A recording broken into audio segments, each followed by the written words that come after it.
Shobhana kitchen with village ফুডে সবাইকে স্বাগত জানিয়ে চলে এসেছি নতুন একটা রেসিপি নিয়ে। আজ আমি তোমাদের সঙ্গে একটা নতুন রেসিপি শেয়ার করব, নতুন পদ্ধতিতে আমি রান্নাটা করব।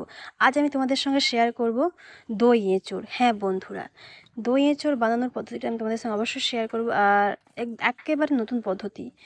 অনেকেই তোমরা এঁচোড়কে সেদ্ধ করে রান্না করো, কিন্তু আমি আজ সেদ্ধবিহীন এঁচোড় রান্না করে তোমাদের দেখাবো। হ্যাঁ, আর অবশ্যই পুরো ভিডিওটা দেখতে থাকো, কেউ চলে যাবে না কিন্তু। তো দেখো, আমি 1 কেজির মতন একেবারে টাটকা এঁচোড় নিয়ে এসেছি। এটাই আজ তোমাদের সঙ্গে শেয়ার করবো। আর নিয়েছি আলু। তো প্রথমে আমি আলুগুলোকে কেটে নেব। আলুগুলোকে আমি ডুমো ডুমো করে কাটবো।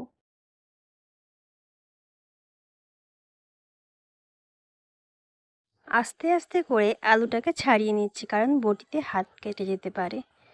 তো আলুগুলো আমি এরম ডুমো ডুমো করে কাটবো। 4টে খাদি হয়েছে একটা আলুতে। তো একইভাবে আমি সমস্ত আলুগুলোকে কেটে নেব।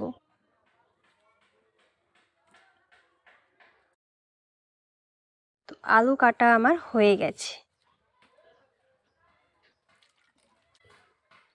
এবার আমি এঁচোড়টাকে কেটে নেব।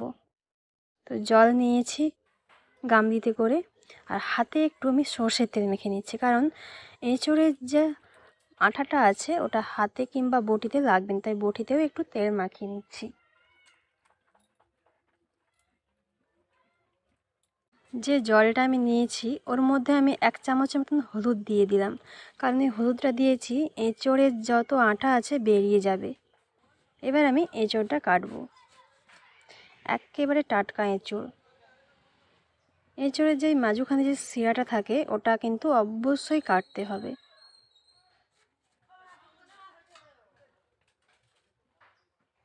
আমি শিরাটাকে বাদ দিয়ে দিলাম।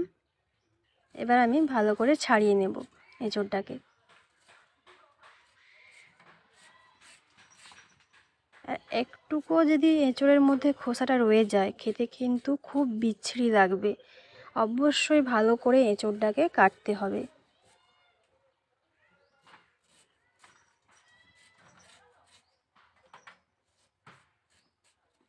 ছাড়ানো হয়ে গেছে। এবার আমি এঁচোড়টাকে কাটবো একদম ছোট ছোট সাইজের।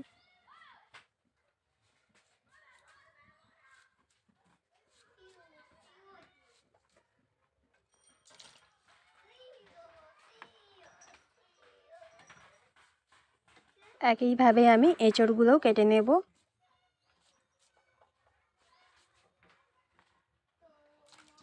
একদম ছোট ছোট সাইজের করেছি আমি।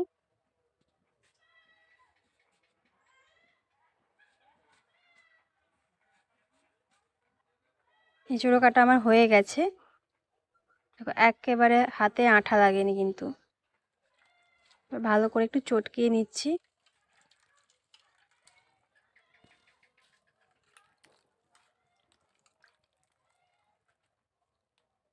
এবার আমি চলে যাচ্ছি। দেখো, চলে এসেছি। তো তোমাদের বলেছিলাম আমি এঁচোড় কিন্তু সেদ্ধ করব না, সেদ্ধবিহীন আজ রান্না করব। দেখো, কড়াইয়ে তেল দিয়ে দিয়েছি। তেলটাও কিন্তু গরম হয়ে গেছে। এবার দিয়ে দেব হলুদ গুঁড়ো, আর দিয়ে দেব নুন। ভালো করে একটু নাড়িয়ে নিচ্ছি তেলটাকে। এবার দিয়ে দেব কেটে রাখা এঁচোড়গুলো। তো এঁচোড় আমি আজ ভাজবো তেলের মধ্যে। ভেজে কিন্তু অবশ্যই তোমরা রান্নাটা করবে, কেমন লাগবে দেখবে, খুবই সুন্দর লাগবে, টেস্টি। সব সময় তো একই রকম করে আমরা বানিয়ে খাই বাড়িতে। তো আজ একটু নিত্য নতুনভাবে তোমাদের বানিয়ে দেখাচ্ছি। একটু চাপা দিয়ে দিচ্ছি, সেদ্ধটা হবে।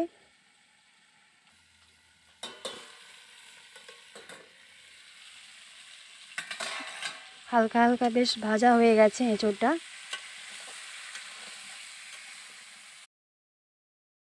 এঁচোড় ভাজা হয়ে গেছে। এবার আমি নামিয়ে নিচ্ছি।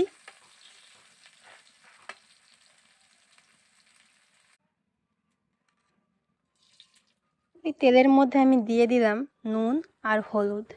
এবার আমি এঁচোড়ের যে আলুটা আছে ওটাকে আমি একটু ভেজে নেব। ভালো করে একটু ভেজে নেব আলুটাকে। আলুর সেদ্ধর আলাদা টেস্ট আছে এবং ভাজা আলুরও আলাদা একটা টেস্ট আছে বন্ধুরা।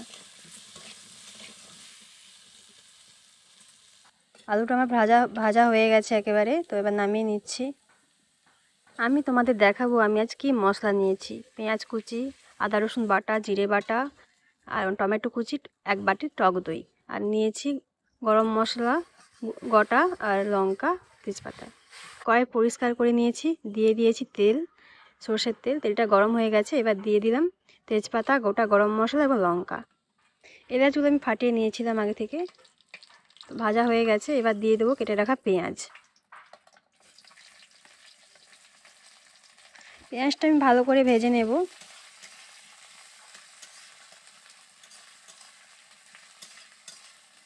ভাজা হয়ে গেছে, এবার দিয়ে দিচ্ছি রসুন বাটা, আদা বাটা, টমেটো কুচি,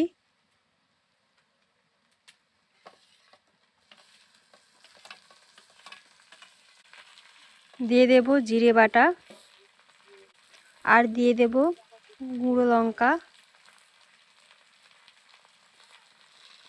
আর দিয়ে দেব হলুদ গুঁড়ি।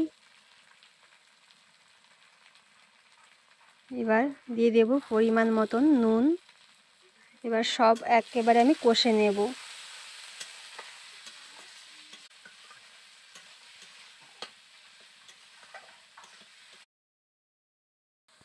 মশলাটা আমার ভালো করে কষা হয়ে গেছে, এর থেকে তেল ছাড়া আরম্ভ করে দিয়েছি। এবার দিয়ে দেবো ফেটে রাখা টক দই।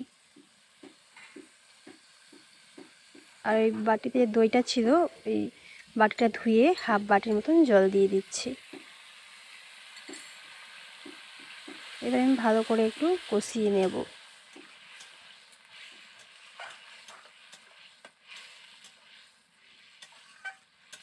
খুব সুন্দর একটা গন্ধ বেরোতে আরম্ভ করে দিয়েছে। এবার আমি দিয়ে দেব 1 চামচের মতন চিনি, কারণ দই দেওয়া আছে, একটু মিষ্টি মিষ্টি লাগবে। ভালো করে একটু নাড়িয়ে নিলাম। এবার দিয়ে দিলাম ভেজে রাখা এঁচোড় এবং আলুটাকে। এবার আমি ভালো করে মশলার মধ্যে এঁচোড় আর আলুটাকে কষে নেব।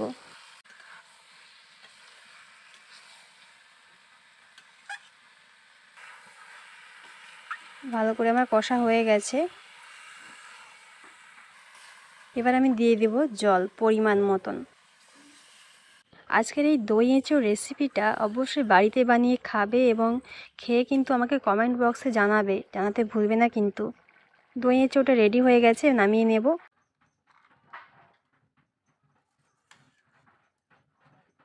আর যদি রেসিপিটা ভালো লেগে থাকে অবশ্যই লাইক শেয়ার বেশি বেশি করে কিন্তু বন্ধুদের সঙ্গে শেয়ার করবে, আর চ্যানেলটাকে সাবস্ক্রাইব করে দেবে, পাশে থাকা বেল আইকনটি ক্লিক করে দেবে, যাতে আমার দেওয়া ভিডিওগুলো সবার আগে তোমাদের কাছে পৌঁছে যায়। তো ভিডিওটি আজ এখান পর্যন্তই। দেখা হচ্ছে অন্য কোনো ভিডিওতে।